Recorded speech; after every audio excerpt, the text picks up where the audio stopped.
CPMന്റെ നിയന്ത്രണത്തിലുള്ള ബാങ്ക് അവർ തന്നെ കൊള്ളയടിക്കുകയും പണം ലഭിക്കാതെ ആത്മഹത്യ ചെയ്യുന്ന ആളുകളെ അധിക്ഷേപിക്കുകയും ചെയ്യുകയാണ് CPM ചെയ്യുന്നതെന്നും ഈ വിഷയത്തിൽ CPMന്റെ സംസ്ഥാന നേതൃത്വത്തിന്റെ നിലപാട് വ്യക്തമാക്കണമെന്നും BJP സംസ്ഥാന ജനറൽ സെക്രട്ടറി MT രമേശ്.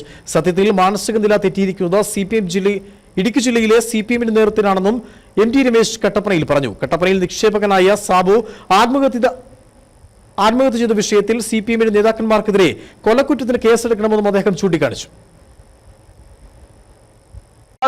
CPMന്റെ നേതൃത്വത്തിലുള്ള ബാങ്ക് പാവപ്പെട്ടവന്റെ പണം കൊള്ളയടിക്കുക, എന്നിട്ട് ആത്മഹത്യ ചെയ്യുന്ന ആളുകളെ അധിക്ഷേപിക്കുകയും അപമാനിക്കുകയും ചെയ്യുക എന്നുള്ള സമീപനമാണ്.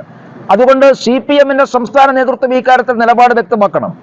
MM മണി നടത്തിയിട്ടുള്ള മനുഷ്യത്വരഹിതമായിട്ടുള്ള പ്രസ്താവനയോട് CPMന്റെ നേതൃത്വത്തിന്റെ അഭിപ്രായം എന്താണ്, സംസ്ഥാന നേതൃത്വത്തിന്റെ അഭിപ്രായം എന്താണെന്ന് അറിയാൻ ഞങ്ങൾക്ക് ആഗ്രഹമുണ്ട്.